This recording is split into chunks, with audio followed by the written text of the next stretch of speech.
Hi everybody, welcome to my channel. My name is Sharon and this is a channel that is dedicated to all things related to narcissism. I've been married to a covert narcissist for almost 20 years. I'm separated from him now, and what I do with this channel is I use my real life experiences to get information out there to people about what narcissism really is, what it looks like, what it does to you, and what it does to your family. In today's video, I'm going to compare a narcissist to a wild animal. So hopefully as the video progresses, you'll understand what I mean when I say that. So both humans and animals imprint when they're very young. So imprinting is the critical period of time early in life when an animal forms, or human, forms attachments and develops a concept of its own identity. Imprinting is a crucial period of anybody's life. It is, everybody is born, whether it's a human or an animal, with potential, and how you are raised is going to determine how much of that potential comes forth. So if we go to a human, a child is born, and nobody is born a narcissist. A child is born with full potential, and depending what happens at the very beginning of their life, that is going to determine the rest of that child's life. So what happens to a narcissist is that for whatever reason, they do not form an attachment with a caregiver. They don't form a bond. And if they don't form that bond within a small amount of time, and this is before they're a toddler, they will never be able to form a bond with anybody else ever. They will permanently be lacking. Their potential has now been altered. Now their potential is to be a narcissist. The seeds of that are sown because they can't form an attachment with anybody. So they're very vulnerable, and they spend their entire lives trying to fill the void that is within them. They're empty people. This is why narcissists very often become addicts of some sort, because there's an emptiness, there's a void within them they're trying to fill. And they will try to fill it in different ways. And you can be one of the ways that they try to fill it. They want somebody to take care of them, to fulfill their needs. For a narcissist, everything is on the external. The reality is that nobody can be truly happy and satisfied in life if you are not feeling content inside, if you are not happy inside on your own. Now, other people can give you happiness. They can make you feel good. But when I speak about real contentment, real, true happiness, that comes from the inside. So somebody can make you happy for small amounts of time in the moment, but to be permanently happy, to be permanently secure, to feel confident, it has to come from the inside. A narcissist, there's nothing inside there. It's like a black hole in there. There is nothing there. They're always trying to fill it, but they can't.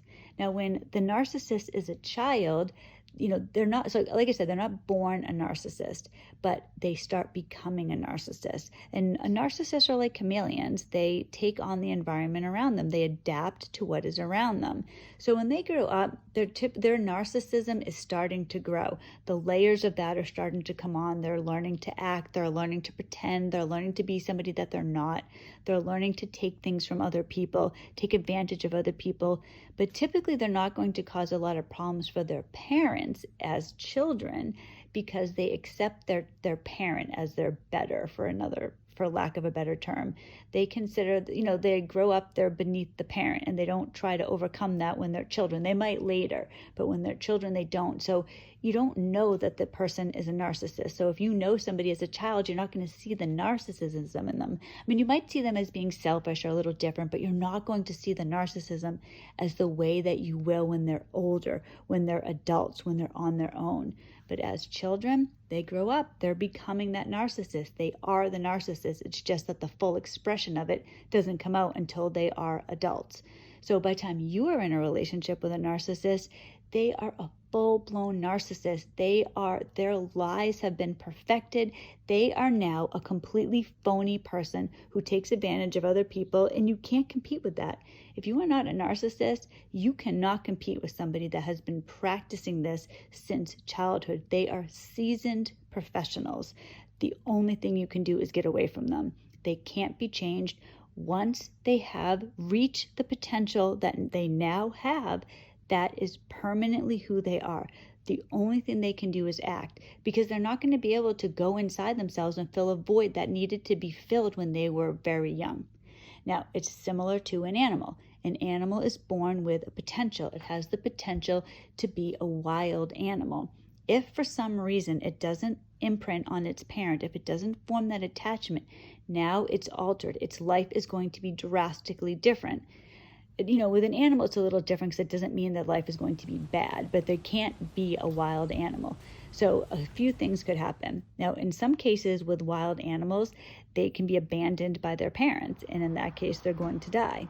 And this, when it comes to humans, if a child is abandoned, typically they're adopted or somebody else takes care of them, but not always. If a child is abandoned and they are not raised in the right environment, that is still going to drastically affect them. I'm sure everybody has heard about these cases of these children raised in these horrible orphanages where they're not cared for and loved, and they grow up damaged people that wreak havoc. So with an animal, they're going to die. With a person, they have the potential to become a psychopath now. Another thing that could happen with an animal, though, is that they imprint on a person and then they become domesticated. So their potential to be a wild animal is now obsolete. It doesn't happen anymore. I rehabilitate wild animals. There was one animal that I got when it was very, very young. It was a mouse, and its eyes were still closed, and it imprinted on me. At that point, it became a pet. I had this mouse its whole life. It lived for 4 years. It was a joy to have this mouse, but he lost his potential to be a wild animal. He imprinted on me. I was now his mother.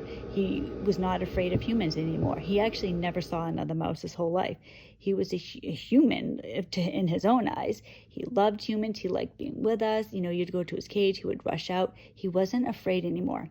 If I went outside and tried to pick up a wild mouse, it would run away from me because its potential as a wild mouse was met. It's not a pet. So a wild animal, its potential can be damaged as well. So just like a human, it's just that in an animal's case, they don't have that maliciousness. There's no intent to hurt anybody. If an animal hurts you, it's out of reaction. It's not trying to harm you purposely. It's not trying to emotionally damage you. It's not trying to get its needs met by hurting you. Now, another way that humans are like animals, or narcissists are like animals, is at the beginning of a relationship. And this is the love bombing stage. So when a narcissist wants to be in a relationship with somebody, it can't act how it is. It doesn't act the potential that it is. It's not acting like a narcissist. If a narcissist acted how they really are, nobody would be in a relationship with one. You would run away. You'd be terrified. You'd stay away. So they have to pretend that there's somebody else. So they're acting completely different than who they really are. Once they have you hooked, then the real them will come out. And that's something we're going to talk about in a minute. So it's similar to an animal. But again, there's no malicious intent here. But I raise wild animals. I've rehabilitated many wild animals. I've had turkeys, squirrels, mice, chipmunks. And what happens is that when I get the animal, they are not wild. They're wild, but they don't act wild. Their defenses are down. They're acting docile because they're hurt and injured. So I'm able to do things with the wild animal I would never be able to do if it wasn't injured. I'm able to pick them up with my bare hands, bandage them, care for them. They let me do these things because they are in a weakened state. Once they start improving, their natural wildness comes out because they have been imprinted. They're wild animals. They can act domesticated for time, a short period of time, if they are vulnerable, if something's going on, but they're always that wild animal. So it's like the narcissist. They can act nice, they can act different than they really are, but they're always the narcissist. An example that comes to mind is Siegfried and Roy. They had these wild tigers, but they were saying that they were domesticated, but they weren't. They were always wild animals. They were not domesticated cats. They were not pets. So at one point, one of them attacked one of them and almost killed him. The potential of the wild animal was always there, and you never know when it's going to come out. It's like that with a narcissist. You don't know when it's going to come out. They're always a narcissist. So When I raise these when I take care of these wild animals, I'm taking care of them. They're sick, they're injured, they're vulnerable, they're weak. They let me do things I could never do. I could never go outside and just pick up a squirrel. It would never allow it. But I can do that when one is injured and needs help. It lets me do that. I know it's time to let the animal go, that the animal is getting healthy. It's time to release it when it starts acting afraid, when it starts acting like a wild animal, when it doesn't let me just pick it up, when it gets defensive, because now it is healed. It's not weak anymore. It's time to let it go. So I release it. I know now it's a wild animal. It goes out into the woods or wherever it goes, and it lives its life as a wild animal. That's what you need to think of with a narcissist. Once you know who they are, once they are acting like a narcissist, when they're acting like a wild animal, it's time to let them go. They're telling you, they're showing you who they really are. Yes, they can act any way they want because they are actors. They're con men. They can turn it on, turn it off whenever they want. If they think that you are onto them, they don't want to lose you. A narcissist doesn't want to lose you unless they have other supply, unless they have somebody else to fill your place.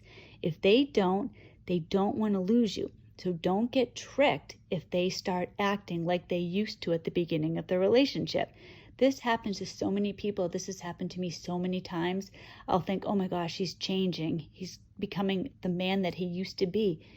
What I hadn't realized for a long time was that he wasn't becoming the man he used to be. He was acting. He was pretending. He was playing the role that he used to play. But he really is a wild narcissist, if you look at it that way. When the narcissist shows you who they really are, believe them and release them. It's the only thing you can do because no narcissist can change.